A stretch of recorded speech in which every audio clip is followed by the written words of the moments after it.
They say that if you're going to tell a classic fairy tale in today's world, you have to add a twist to it or no one will listen. So today's version of The Fox and the Grapes comes with a side of clinical depression. Enjoy. The city was drowning in endless rain. An old Ford Fiesta turned around the corner and disappeared down another wet street. The back seat, curled up like a fetus, was a young woman who was crying softly. A man in the driver's seat kept stealing glances at her, but he was too scared to break the silence. Didn't know how to approach this conversation. How could he possibly tell her that she had lost everything? He drove them past the same grocery store they had visited just 2 days earlier, and that was where it all went wrong. That was where the fateful purchase was made, the one that would bring ruin down upon their heads. Now they were ruined, homeless. And she, his daughter, was pregnant. She hadn't known about the pregnancy until that moment, when her mother's words hit her like a slap. Don't you think we already have enough problems without adding a baby into the mix? The girl closed her eyes, trying to get rid of the painful memories. She couldn't understand why her mother reacted so violently. She wasn't even mad at her. She felt sorry for her. Her mother always used to be so full of life. The last few years must have been really hard on her. Her father cleared his throat. I want you to know that none of this is your fault. It's my fault. If I hadn't lost my job, if I hadn't gambled away our savings, none of this would have happened. The woman looked out the window. Everything was blurred behind the glass. I know that, Dad, but don't blame yourself. We did it together. You lost your job because I forced you to quit so that I could take over the family business. The man frowned. But you were so happy when I got fired. You said that you've always wanted me to do something else, something more interesting. His daughter smiled sadly. I did say that, but that was before things got bad. When things started to fall apart, I was too scared to admit it. Too scared to admit that I was wrong. I never should have taken over the business. I didn't know what I was doing. So now what are we going to do? Where are we supposed to go? The girl shrugged. I don't know. I'm sorry, Dad, I really am. But I can't let my own child suffer because of my mistakes. I won't let him live in a broken home. I won't let him grow up without a mother. I have to do what I have to do. When the sun finally peeked through the clouds, they arrived at an old abandoned house. Stay here, the man said. I'll check if anyone lives here. The girl nodded obediently and stayed in the car until her father came back. There's no one here, but there's a shed in the backyard. I think we might find some food there, maybe blankets. Do you want to come see, okay? When the girl stepped out of the car, her legs buckled beneath her. She struggled to maintain her balance, but her father rushed to her aid. You need to eat something. Come on. He guided her to the shed and helped her find canned food and water. Then they ate quietly while sitting on some boxes. The girl stared blankly ahead of her. She didn't realize that her father was watching her with a heavy heart. How could he ever forgive himself for letting his little girl become like this?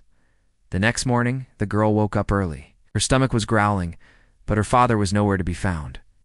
Dad, she called out, her voice hoarse from disuse. No answer. She got out of the car and walked around the yard. Suddenly she noticed a fox slinking away between the bushes. The girl approached the bushes cautiously and saw a small plastic bag lying on the ground. Curiosity got the better of her and she picked it up. It contained some loaves of bread, a pack of cigarettes, and a lighter. The girl's heart sank.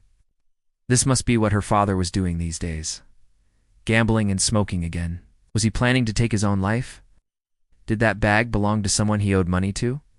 Why did he take the cigarettes and the lighter but leave the bread behind? All these questions raced through her head. Her hands trembled as she looked around, hoping against hope that her father wasn't inside. She heard a noise coming from the shed. As she approached, she heard a familiar voice. What's the point anyway? You can't win. The game is rigged. They'll never let you win.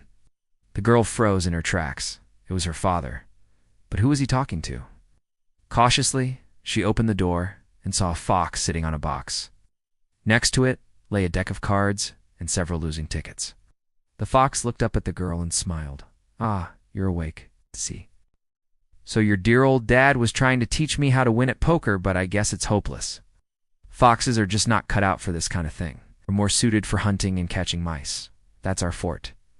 The fox jumped off the box and strolled towards her. No offense, little one, but I feel sorry for your father.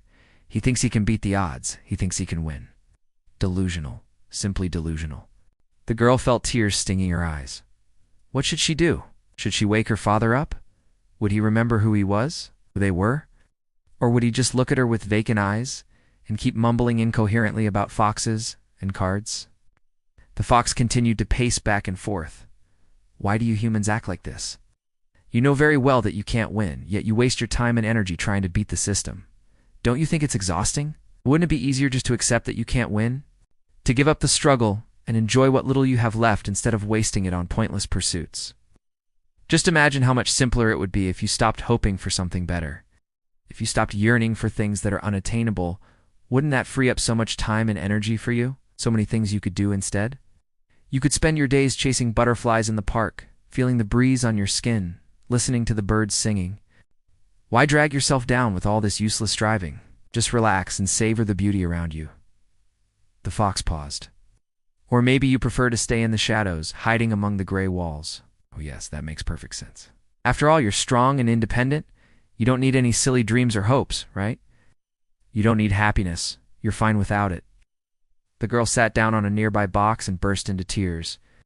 The fox tilted its head and stared at her for a moment. Well then, let the tears flow. Embrace your sorrow and despair. Indulge in it. It's so much easier that way. And besides, doesn't it feel nice to cry? A good cry can make everything so much better, so much more bearable. Surrender to it. Give in to your misery. It's the only way to survive. It's the wise choice. The fox yawned, stretched lazily, and disappeared outside. As the sun began its slow descent, casting long shadows across the yard, the girl rose to her feet. She felt a newfound resolve in her heart. She knew exactly what she had to do.